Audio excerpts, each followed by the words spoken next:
భద్రాద్రి కొత్తగూడెం జిల్లా కలెక్టరేట్ ఎదుట ఆశా వర్కర్ల సమస్యలు పరిష్కరించాలని రాష్ట్ర వ్యాప్త పిలుపుతో సిఐటియు ధర్నా ఆధ్వర్యంలో ధర్నా నిర్వహించారు.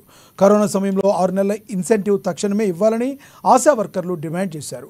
ఆశా వర్కర్లకు పరీక్ష విధానాన్ని రద్దు చేయాలని, కనీస వేతనం 26,000 రూపాయలు ఇవ్వాలని విజ్ఞప్తి చేశారు. ఎప్పటికైనా ప్రభుత్వం స్పందించి మా సమస్యలను పరిష్కరించే దిశగా చర్యలు చేపట్టాలని, లేని పక్షంలో భవిష్యత్తులో పెద్ద ఎత్తున ఆందోళనలు చేపడతామని ఆశా వర్కర్లు హెచ్చరించారు.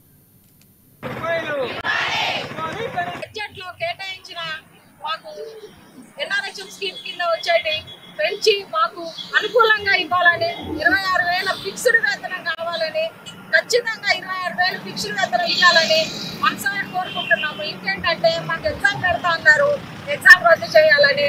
చాలా మంది చదువుకునే వాళ్ళు ఉన్నారు, అప్పుడు తెలమాత్రం తీసుకున్నారు. కానీ ఇప్పుడు అన్ని విధాల్లో ఆన్లైన్ ఆఫ్లైన్ అన్ని మాతో చేపిస్తున్నారు.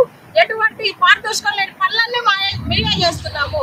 కాబట్టి మాకు ఈ రాత పరీక్షలు ఇట్లా అవన్నీ పెడితే మాత్రం రాయలేని వాళ్ళు చాలా ఇబ్బంది పడతారు. ఆ రద్దు చేయాలని మనసారా కోరుకుంటున్నారు. వీళ్ళకి పారితోషికాలు 9,500 ఇస్తున్నామని చెబుతున్నప్పటికీ కూడా ఆశా వర్కర్లకు ఎవరికి కూడా 6,000 నుంచి 6,500 నుంచి 9,000